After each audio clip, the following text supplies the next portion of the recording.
Video को ज़्यादा से ज़्यादा शेयर कीजिएगा। अगर आप भी सरकारी मुलाजम हैं या फिर पेंशन जो है वो ले रहे हैं तो मेहरबानी करके ये खबर जो है वो आप सब लोगों के लिए बहुत ही अच्छी और राहत की रहने वाली है। देश के ये कहें कि 50 लाख एम्प्लॉयज़ और 69 लाख पेंशनरों को लेकर एक बड़ा फैसला जो है वो सेंटर में बैठी मोदी सरकार द्वारा लिया गया है। अगर आप देश के किसी भी कोने से इस समय इस खबर को देख रहे हैं तो एक शेयर जरूर कीजिएगा और जरूर जो है वो देश के प्रधानमंत्री नरेंद्र मोदी जी का शुक्रिया यहां पर अदा कीजिएगा। लगातार सेंटर में बैठी मोदी सरकार एक से एक बड़ी सौगात यहां पर मुलाजमों और ये कहें कि एम्प्लॉयज और पेंशनर्स को देने का काम कर रही है। लेकिन इसी के चलते आपको बताते चलें कि यहां पर 50 लाख एम्प्लॉयज और 69 लाख पेंशनरों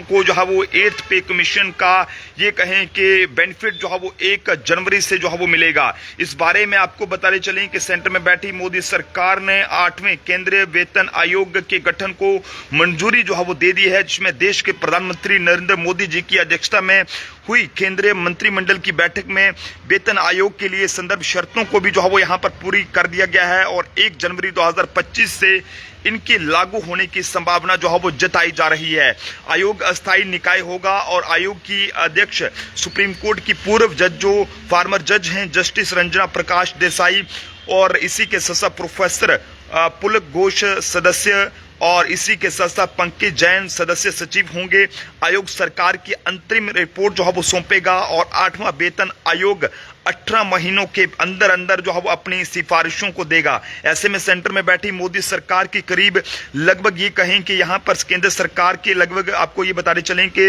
सेंटर सरकार के करीब 50 लाख मुलाजमों को यानी कि जो एम्प्लॉयज हैं उनको और 69 लाख जो पेंशनर्स हैं उनको इसका फायदा मिलेगा। सिफारिश देते समय यहाँ पर आयोग को देश की आर्थिक स्थिति व ये कहें कि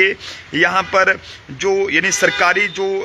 वित्तीय प्रबंधन है उसका खर्च व रेवेन्यू के संतुलन की जरूरत का ध्यान रखना होगा और ये सुनिश्चित करना होगा कि विकास व्यय और ये कहें कि कल्याणकारी उपायों के लिए पर्याप्त संसाधन उपलब्ध हो। ऐसे में ये एक बड़ी सौगात है जो यहाँ पर जो है वो एक मिलने जा रही है। यहाँ पर एक जो जनवरी 2026 से और इसका फायदा जो है वो सीधा सीधा 50 लाख एम्प्लॉयज और 69 लाख जो पेंशनर्स हैं उनको जो है मिलेगा। आप सब लोग भी अपने अपने सुझाव जरूर दें कि आखिरकार आप सब लोगों की इस बारे में क्या कुछ राय है। लेकिन आपको बताते चलें कि जिस तरह से लगातार सेंटर में बैठी मोदी सरकार जो है वो एक से एक बड़ी सौगातें जो है वो यहाँ पर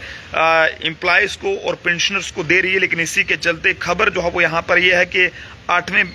पे कमीशन के हवाले से बात करें 8th पे कमीशन की तो उसकी 1 जनवरी से उसे लागू होगा और जिसमें 50 लाख मुलाजमों को और 69 लाख पेंशनरों को इसका फायदा मिलेगा। इस हवाले से जस्टिस यहाँ पर